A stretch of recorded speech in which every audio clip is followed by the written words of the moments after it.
Hola queridos oyentes y bienvenidos a otro episodio de Latina Resilience, el podcast donde celebramos la fuerza, el espíritu y las historias de las mujeres latinas.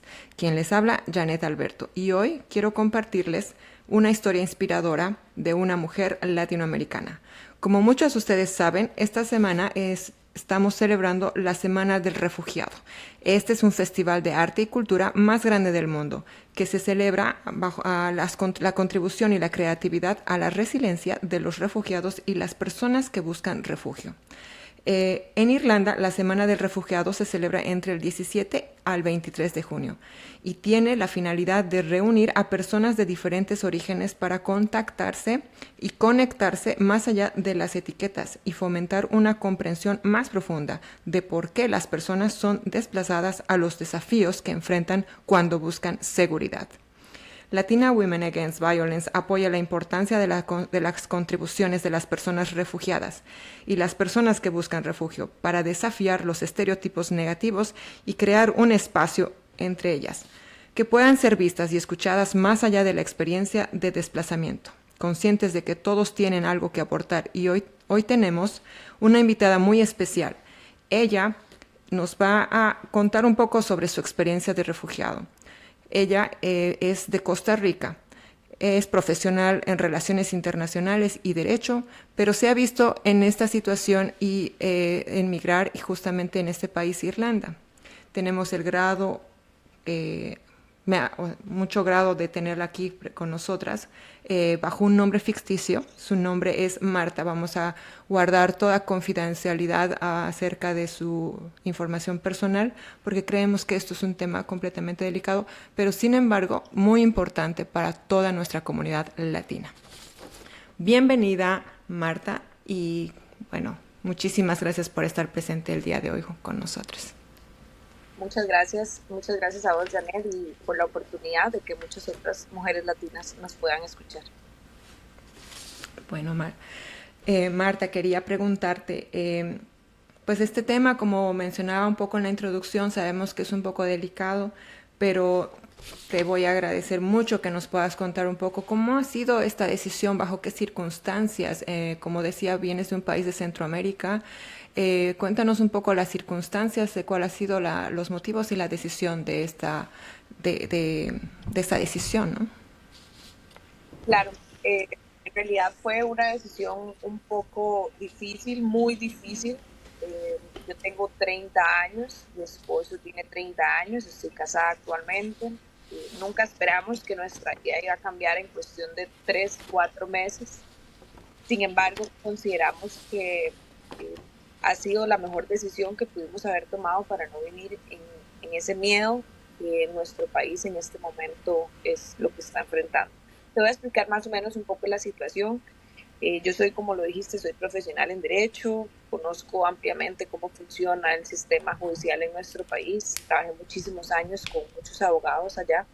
Sin embargo, en Costa Rica existe muchísima corrupción, no es la excepción, es un país exactamente igual a los demás latinoamericanos que lamentablemente tenemos muchísimo potencial, son países hermosos, pero dentro de sus sistemas están totalmente colapsados, carcomidos por todo lo que en realidad la criminalidad está rodeando, digamos. Eso implica no solamente que funcionarios judiciales estén trabajando con bandas y demás, sino que también la corrupción es un concepto tan amplio que en muchos casos ni siquiera es trabajar con una banda, sino deberse favores entre funcionarios y eso hace que no se pueda impartir justicia como corresponde, aunque los sistemas tengan leyes clarísimas. Más allá de eso, existen humanos sentados en esos despachos judiciales tratando de resolver lo que en realidad nosotros como humanos y como ciudadanos esperamos que se llame justicia, pero en realidad no existe en nuestros países por lo que ya te dije anteriormente. Yo me tuve que ver en la obligación de denunciar a un alto funcionario judicial de un despacho de Costa Rica y eso me costó la persecución en mi trabajo, la persecución como persona. Cada una de las denuncias que interpuse en los despachos correspondientes me costó incluso humillaciones a nivel personal más allá de lo que en realidad debían ver. Y lo más grave de todo esto fue llegar por la firmeza que los caracteriza, digamos, a muchísimos latinos, llegar a tener amenazas de muerte si no accedía a quitar esas denuncias, precisamente por la firmeza que me caracterizaba, por las pruebas que tenía para poder demostrar los actos corruptos de este funcionario. Sin embargo, más allá de eso, me di cuenta que no iba a existir, a pesar de que fuera conocedora del derecho, a pesar que tuviera una amplia trayectoria con abogados de alto nombre en diferentes materias en Costa Rica, que fueron mis mentores también en su momento. Eso no iba a existir porque habían personas de más alto nivel que iban siempre a controlar el sistema y que no les iba a importar lo que tuvieran que hacer con tal de eliminar a esas personas que están ocasionando problemas en contra de ellos. Me costó muchísimo aceptarlo, me costó mucho aceptarlo, pero en el momento que ya vi que mi vida iba a estar en peligro y la de mi esposo iba a estar en peligro, entonces decidimos salirnos de Costa Rica de una manera veloz. En el momento que nosotros recibimos las amenazas de muerte, eso fue un viernes y nosotros salimos de Costa Rica un miércoles de la siguiente semana.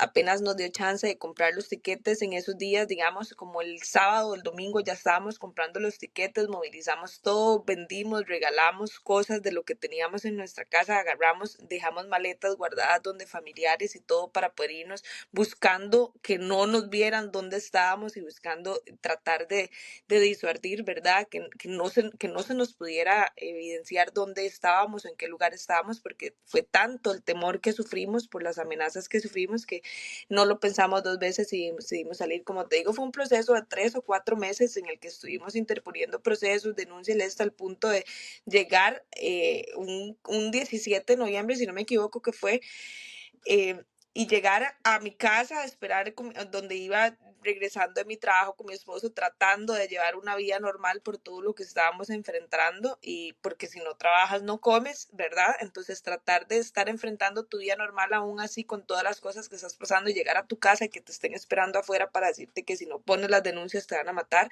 eso fue la gota que derramó el vaso. Y yo le dije a mi esposo, no nos vamos a morir, nosotros tenemos un futuro inmenso, no nos vamos a dejar caer. Este país lamentablemente no es la joya que le venden a toda Latinoamérica, porque en realidad te dicen, oh, Costa Rica es súper pura vida. Eso es como una frase que te caracteriza a la gente de allá.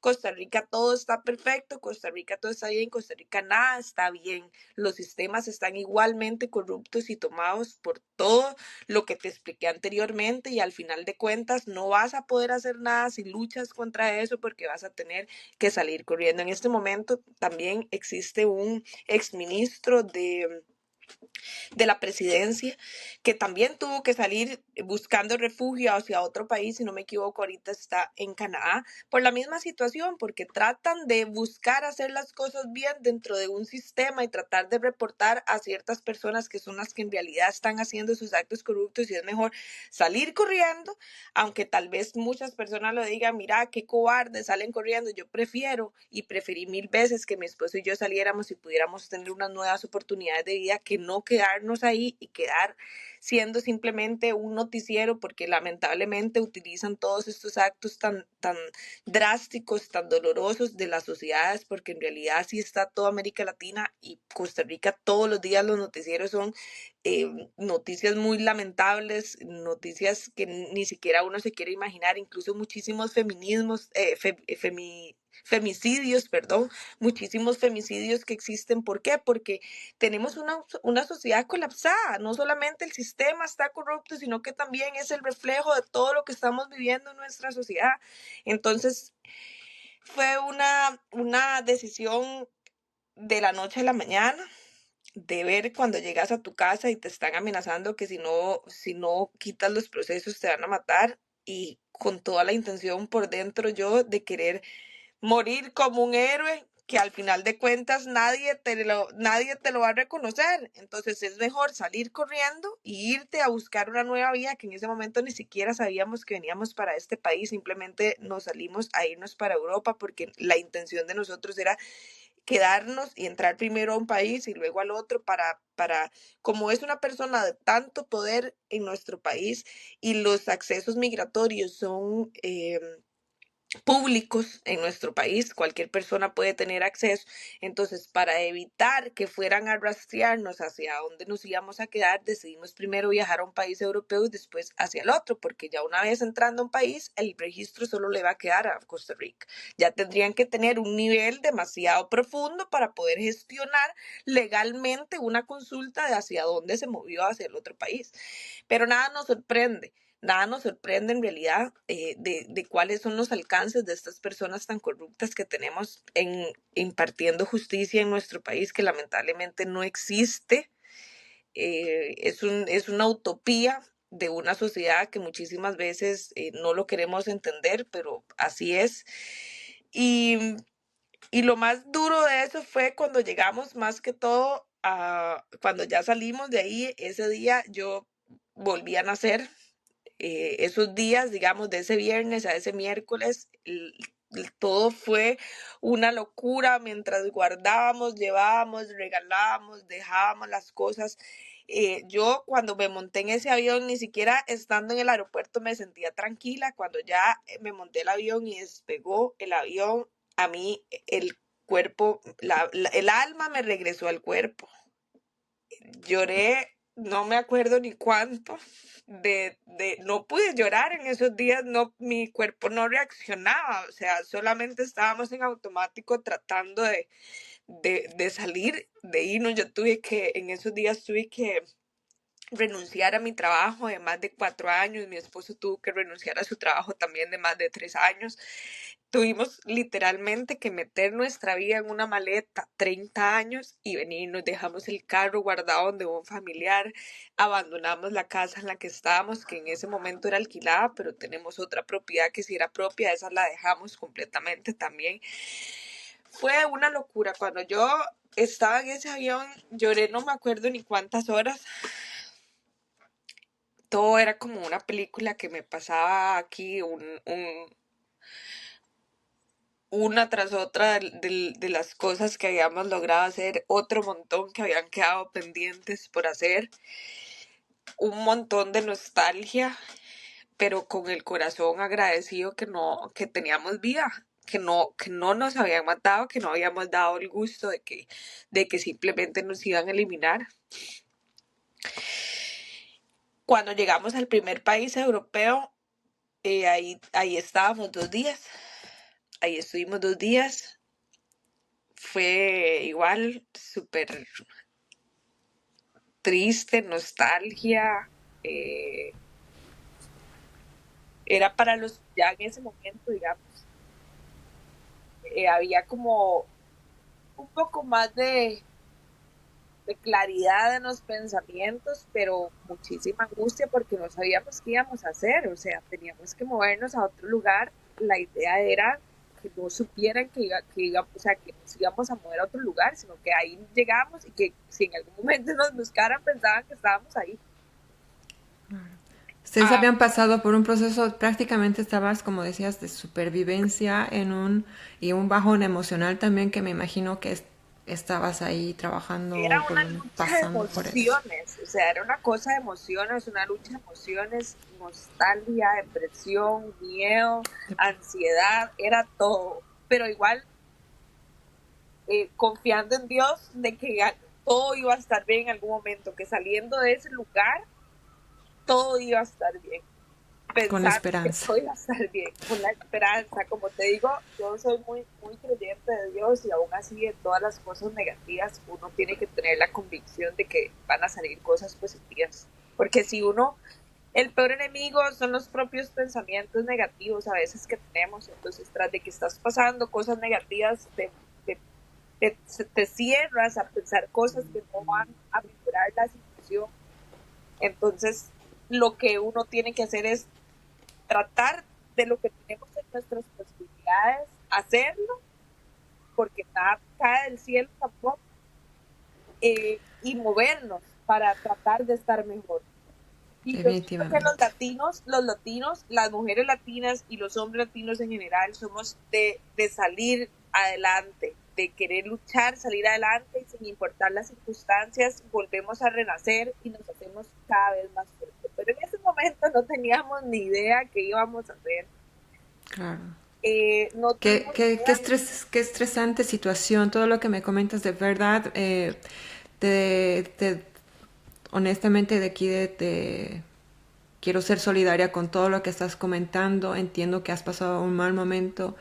Eh, Eres muy fuerte por contarnos este momento, toda tu experiencia en ese momento.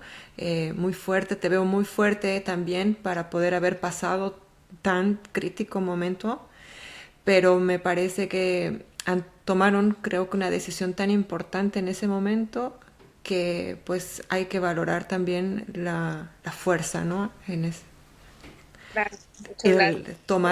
Tomar ese riesgo tan fuerte, eh, de poder Claro, dejarlo claro, todo atrás. dejarlo todo atrás, no saber cómo funciona ese sistema económico, cómo funciona ese sistema social, qué vas a hacer, de qué vas a depender ahora, porque no puedes dedicarte a lo que estudiaste, no de nada te sirven las experiencias que tengas en todos tus trabajos, estás llegando a un país a empezar de cero.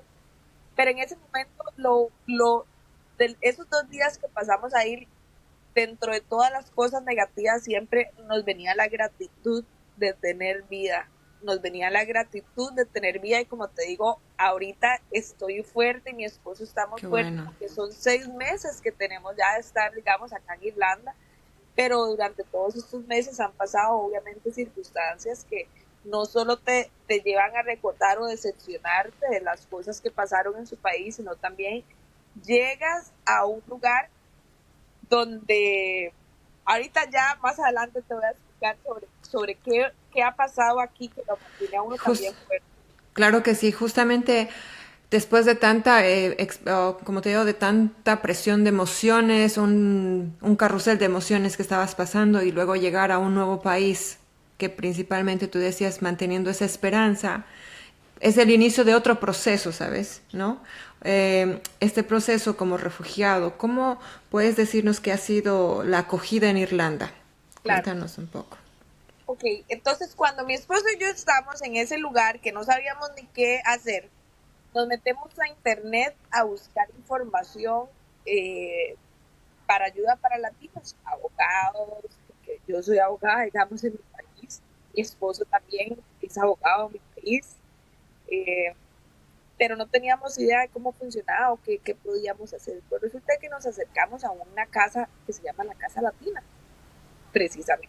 Gracias a la Casa Latina, ellos, nosotros solamente íbamos con la idea de pedir ayuda para trabajo, que nos buscaran como estas casas que son como workshop o algo así, que llegas y entregas el currículum y te más o menos te dicen estas son las posibilidades que tienen y demás. Pero como nosotros no nos queríamos quedar ahí, lo que queríamos era buscar una opción de un país de Europa que de acuerdo a las necesidades que nosotros teníamos y las habilidades más bien que nosotros teníamos, pudiéramos llegar a trabajar y demás. Cuando nosotros llegamos a la Casa Latina y contamos la historia de lo que nosotros, porque ellos nos dijeron, pero ¿por qué se salieron del país? O sea, nosotros no queríamos, nosotros si nos teníamos que quedar ilegal en cualquiera de esos otros países al que tuviéramos que ir, no nos importaba. Nosotros lo que queríamos ir a buscar a ver si podíamos al menos una maestría o ver qué podíamos hacer para quedarnos en esos países, empezar a trabajar, que no fuera en el que estábamos en ese momento. Entonces, cuando llegamos a la Casa Latina, ellos nos preguntan, pero ¿por qué ustedes, por qué, digamos, por qué no quieren regresar a su país y más? Explicamos la situación que estamos pasando y ellos nos dicen, no, mire, la mejor opción aquí que puede existir es pedir refugio por estas y estas circunstancias. Pero como ya ustedes en este país no quieren estar por estas circunstancias, de que no quieren que nos resten, la mejor opción es que ustedes se muevan a alguno de todos estos países vecinos. Y nos dieron una gran lista de varios países que aceptan la situación, ¿verdad? Buscamos dentro de esas opciones que había y encontramos que en Irlanda a nivel profesional tenían la posibilidad de aceptarnos nuestros títulos universitarios y que eso era una gran posibilidad. Claro, teníamos que pasar por un proceso que no teníamos ni idea de cómo iba a ser, pero que teníamos una esperanza en que podíamos crecer, en que podríamos hacer. Entonces nos movimos a Irlanda cuando llegamos al aeropuerto y solicitamos el asilo. el refugio, perdón, los policías de migración se comportaron muy humanos, personas de muy buena calidad humana, con un sentir. No nos revictimizaron en absoluto, simplemente nos pidieron una explicación de por qué queríamos. Nosotros, nadie nos había, en esa casa latina, nadie nos explicó cómo era el proceso ni nada, simplemente nos dijeron, ustedes tienen la prueba de esto, nosotros enseñamos las denuncias y todo lo que teníamos en todos los documentos y demás. Ellos nos dijeron, con esto, váyanse para allá, al país en el que ustedes escojan, porque nos dijeron como varios no fue como escójalo, porque tampoco vas a escoger una situación de donde vas a pedir refugio, pero nos dijeron, estas son las opciones en Europa que por el idioma, porque nosotros sí hablábamos inglés, entonces podíamos comunicarnos, y habían otros, como por ejemplo Alemania, que era muchísimo más difícil porque no teníamos el idioma alemán, y ya culturalmente, por ende, ellos son todavía un poco más difíciles para las personas que no hablan. Aunque nosotros los latinos tengamos un acento diferente cuando pronunciamos el inglés, por lo menos podemos comunicarnos. Y eso fue otra de las razones que decidimos por venir acá. Cuando llegamos al aeropuerto nos trataron increíble. El policía, que aquí son los garda, la garda, igual ellos fueron los que nos tuvieron que trasladar como a un centro que se llama IPAS, que son los que tramitan las entrevistas iniciales para saber cuáles son los procesos. A ellos uno les entrega las pruebas de todo lo que uno tiene, nos hacen como un expediente general, no nos revictimizan tampoco, no es como que te ponen a contar la historia 10 veces para convencer a alguien ni nada, simplemente usted con la prueba que usted lleva y con lo breve que usted les explica a ellos te hacen como un expediente. Como yo venía con mi esposo, obviamente somos una familia, entonces nos ponen en un mismo expediente los dos, nos dan una tarjeta que es un Blue Card, que no es una identificación, pero eso te permite estar legalmente en este país. Y en el caso de nosotros, como no teníamos hotel ni teníamos un lugar donde estar, también te ofrecen una estadía. Entonces, ese mismo día que nosotros llegamos, fueron aproximadamente unas 6 horas en el trámite, porque no, cuando llegamos a la otra oficina, que es donde te hacen este expediente y demás, nos encontramos con 200 personas más buscando la misma situación. Entonces fue llegar ahí a empezar a saber qué es efectivamente a lo que en realidad viniste. Cuando nos toman la entrevista inicialmente ahí demás, compartes con 200 personas más, después ellos se trasladan a un centro de acogida, en el caso de mi esposo y el mío. Agradezco muchísimo el no haber dormido en una calle durante 6 meses, porque hay personas que sí les dan una tienda de campaña, principalmente a los hombres solteros, que son los que más difícil situación pasan cuando piden refugio o asilo.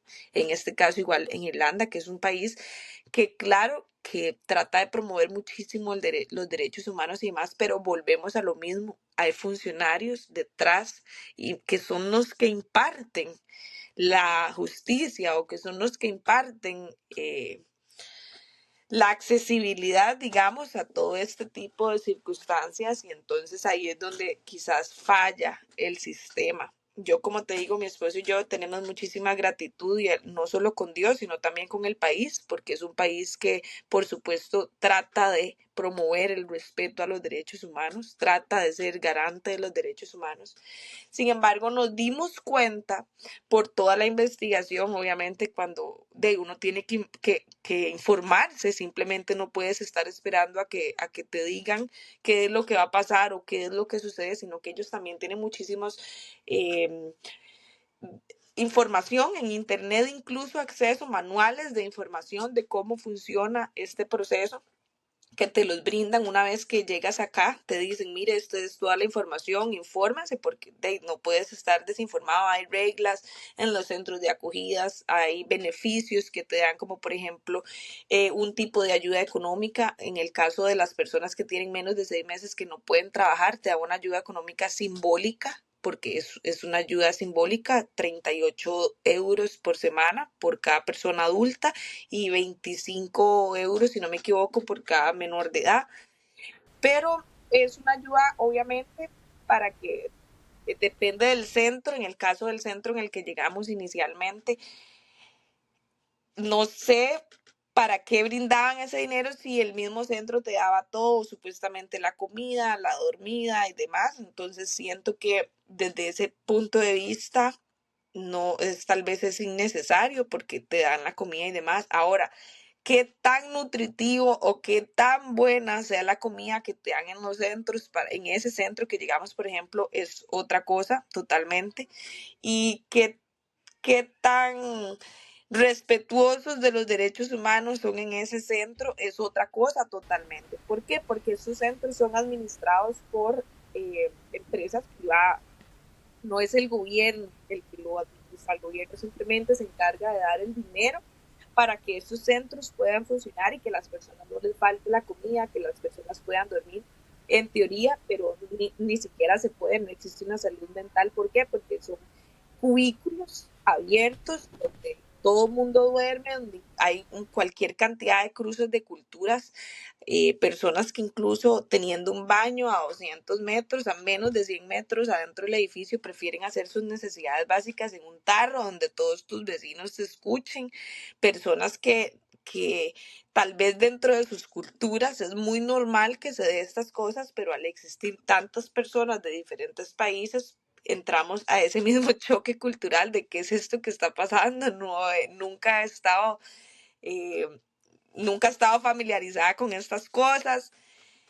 Siento que esos meses que pasamos ahí nos hicieron más fuertes todavía porque lo perdimos todo, o sea, perdimos todo lo que teníamos en nuestro país y llegamos acá y absolutamente también lo perdimos todo, no teníamos ni siquiera la privacidad mínima de poder ir a un baño y hacer tus necesidades básicas solo, sin que nadie te escuche, porque hay 1000 personas ahí compartiendo, escuchando, haciendo sus Claro. necesidades, los baños, los compartes, pero aún así, como te digo, la resiliencia que nos caracteriza a nosotros como seres humanos nos permite ver la posibilidad de que, bueno, por lo menos podemos bañarnos, por lo menos no estamos afuera llevando el frío, por lo menos no estamos durmiendo en una cama.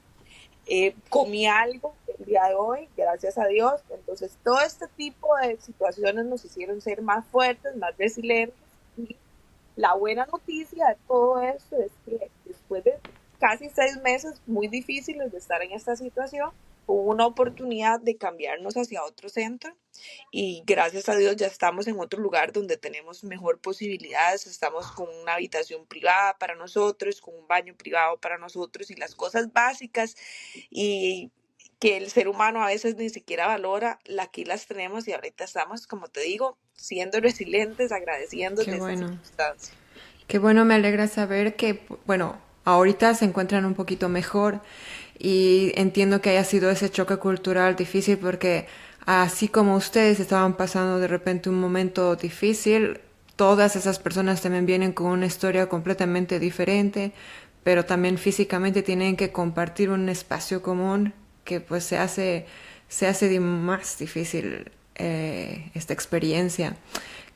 Dos preguntas ante esa. La primera quería saber si ante esta situación si han tenido como un apoyo psicológico tal vez, porque entiendo que es un momento difícil, no solo para ustedes, sino para todas las otras personas que también están en esa misma casa, por un lado, y de repente también el apoyo legal. ¿Cómo, cómo ha sido esa experiencia? ¿Cómo me puedes contar un poquito cómo ha sido tu experiencia en esos dos temas en ese periodo? Sí, con respecto a la asesoría legal, el mismo proceso desde que llegas te dan como una aplicación para que envíes a un grupo de abogados que tienen muchísimos casos que resolver. Entonces, sí tenemos asignado una representación legal, sabemos lo importante por nuestras profesiones, que es tener una buena persona, un buen abogado que te lleve la representación del caso. Sin embargo, como te digo, el sistema está tan colapsado, que no existe un chance dentro de la agenda del abogado para decirnos, mira, tenemos 10 minutos para hablar sobre esto, sino que casi siempre por lo que hemos leído que se da es que antes de la entrevista te dan un chance para eso.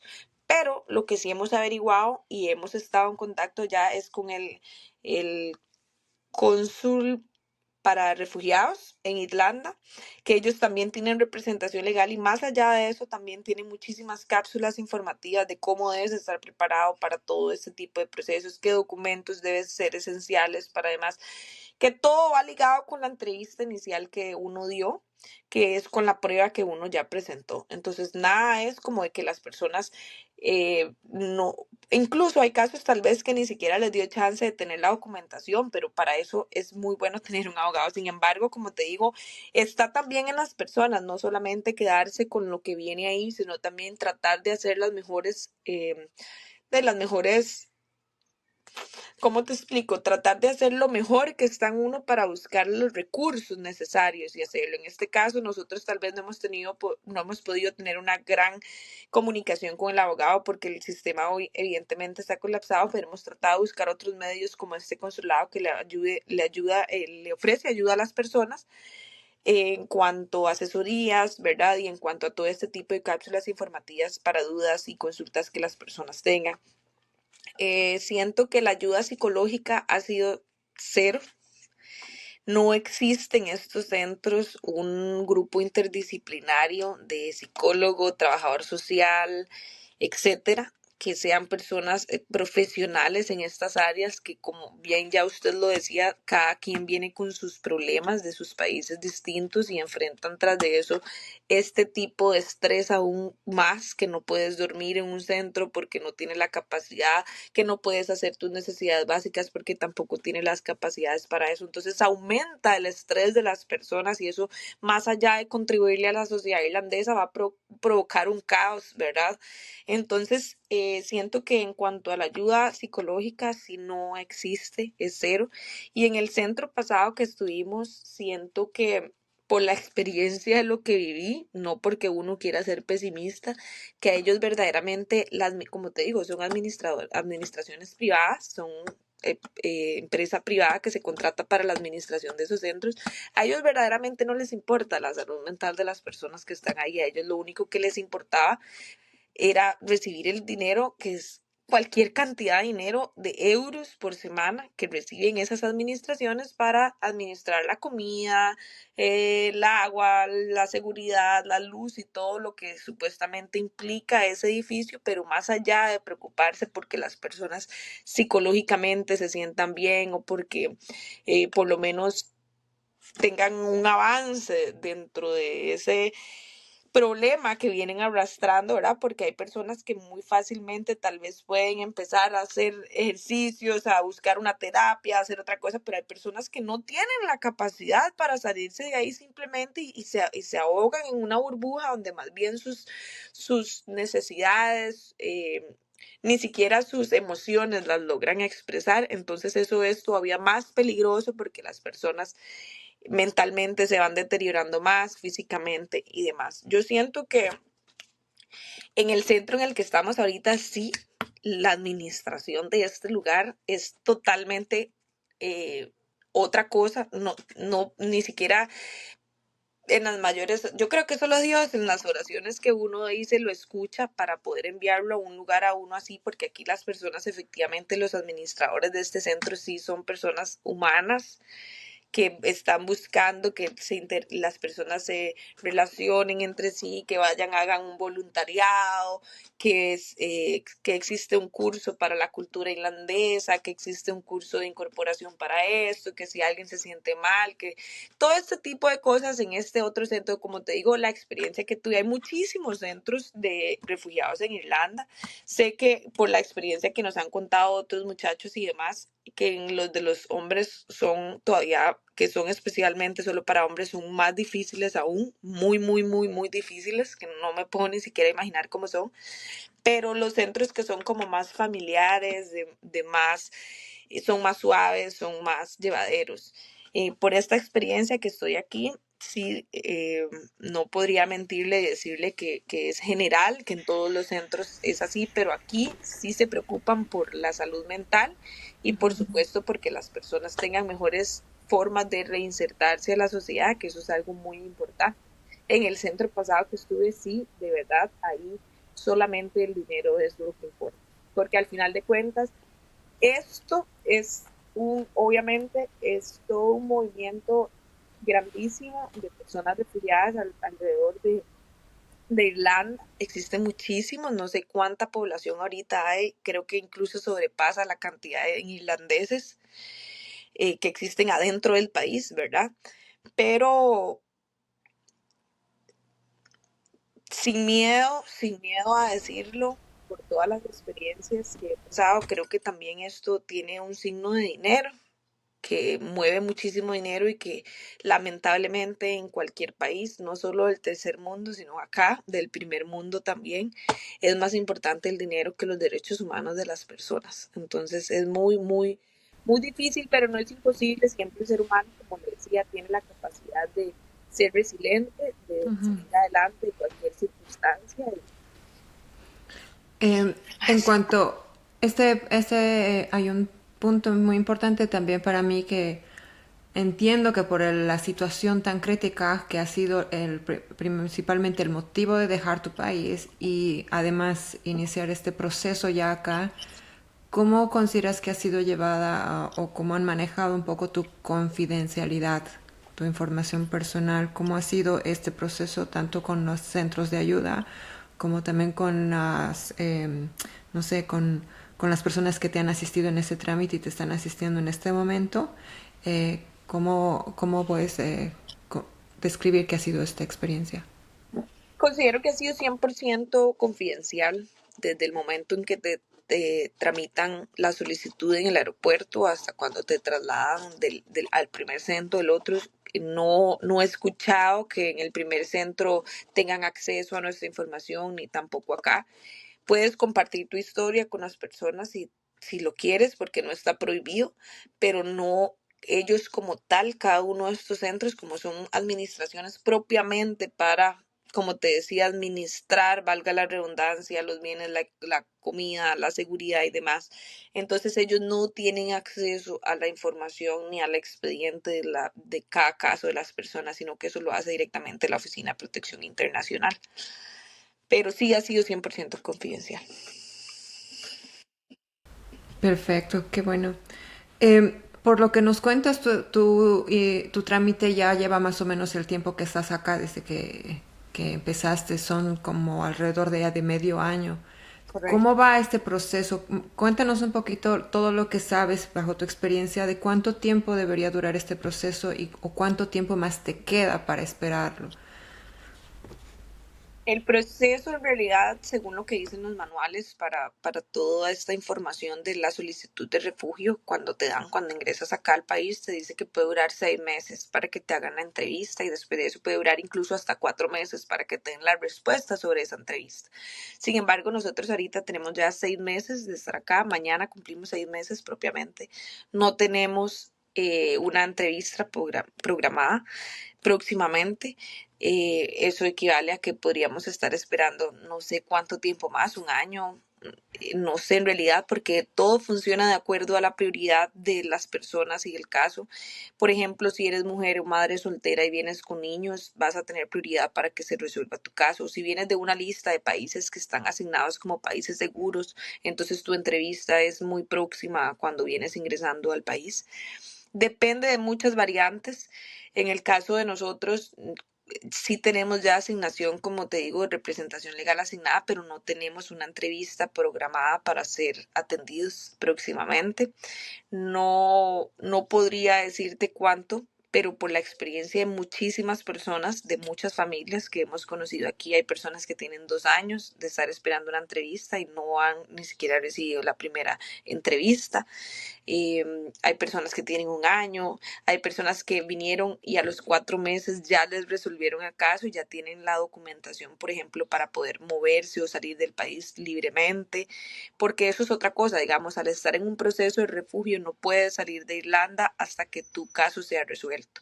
Si lo haces, estás incumpliendo y eso podría ser más bien una posibilidad para que te deporten. Entonces, es todo un proceso que debes respetar. En el caso de nosotros, 6 meses de no poder trabajar porque la ley así lo implica, pero te dan por lo menos la oportunidad. En otros países de la Unión Europea no, ni siquiera puedes trabajar mientras estés en el proceso de la solicitud del asilo.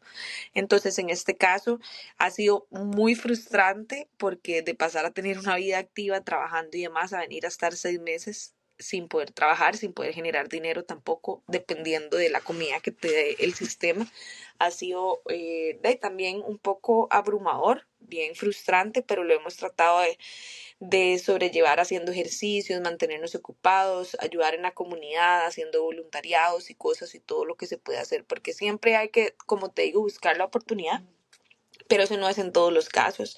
La realidad es que muchísimas personas se sienten muy conformes, se sienten súper bien, incluso tratan de mantenerse aún teniendo la posibilidad para trabajar en la informalidad, para no pagar taxes y para no contribuirle al sistema, lo cual me parece una falla muy grande del sistema porque ningún país puede soportar tanto, para mí, un país paternalista que da y da y da y da a la gente va a colapsar en un momento. No es la llave de darle, no es la llave para sacar adelante una sociedad. Se necesita que las personas aprendan habilidades, que las personas mejoren sus habilidades y que incluso le aporten al sistema económico para que todo pueda funcionar. Pero ya estamos próximos a que llegue nuestro permiso de trabajo. Mi esposo y yo tenemos muchísima ilusión de poder, incluso sabemos que podemos incorporarnos al Law Society of Ireland, que es, por así decirlo, el colegio de abogados en Irlanda. Pero para eso tenemos que tener el permiso de trabajo porque la práctica que se hace es una práctica que te permiten, que te piden el permiso de trabajo, que son 32 horas por semana. Entonces, por ahorita ya hemos averiguado, hemos traducido nuestros títulos que ya venían, que los trajimos apostillados en esos 3 días de ese miércoles de ese viernes a miércoles tuvimos que sellar nuestros títulos y hacer un montón de cosas que por lo menos nos las trajimos listas también.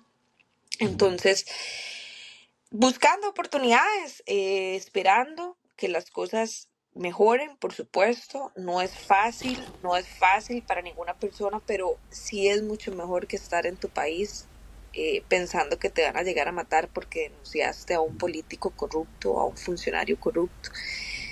Vale la pena empezar de nuevo. El ser humano tiene la capacidad de empezar las veces que sean necesarias. Y tenemos la fuerza, la voluntad para hacerlo, tenemos la salud y tenemos a Dios con nosotros, entonces nada nos puede parar. Qué bueno escucharte que sigues optimista a pesar de todo este proceso tan difícil que han pasado tú y tu esposo. Em, Veo que tienes mucha fuerza todavía para seguir adelante. Siempre hay, no, qué bueno que haya optimismo también. Qué bueno que estén trabajando por su parte, si no hay un soporte quizá por parte de esto, digamos, de los funcionarios o de las casas de acogida en cuanto a lo que es la salud mental. Qué bueno que también están tomando conciencia de hacerlo personalmente, porque creo que esa es la base fundamental para que esto sea sostenible en el tiempo, tanto como persona, como seres humanos, y luego para poder cumplir también sus objetivos que tanto desean en el futuro. Eh, bueno, la situación en los países, no solamente en Sudamérica, también en Europa o en prácticamente en el mundo, no es muy, por así decirlo, no estamos pasando por un buen momento en general en ningún lugar del mundo. Pues sabemos que hay guerras en este momento, sabemos que hay estas persecuciones políticas, sabemos que, no que también solamente la situación de ser humano a veces, especialmente la condición simplemente a veces de ser mujer, nos llega a ser muy fuerte, nos llega como a poner mucha desventaja, pero qué bueno que sigamos acá luchando. Lo bueno es que hacemos comunidad, tenemos una red de apoyo, que estamos siendo parte de esa red de apoyo para podernos dar la mano entre nosotros, especialmente en esta comunidad latina, que es uno de los objetivos tan fuertes de Latina Women's Against Violence, a quien en esta oportunidad represento también, y este es el trabajo que hacemos también de manera voluntaria. Te agradezco muchísimo que nos hayas compartido toda tu experiencia.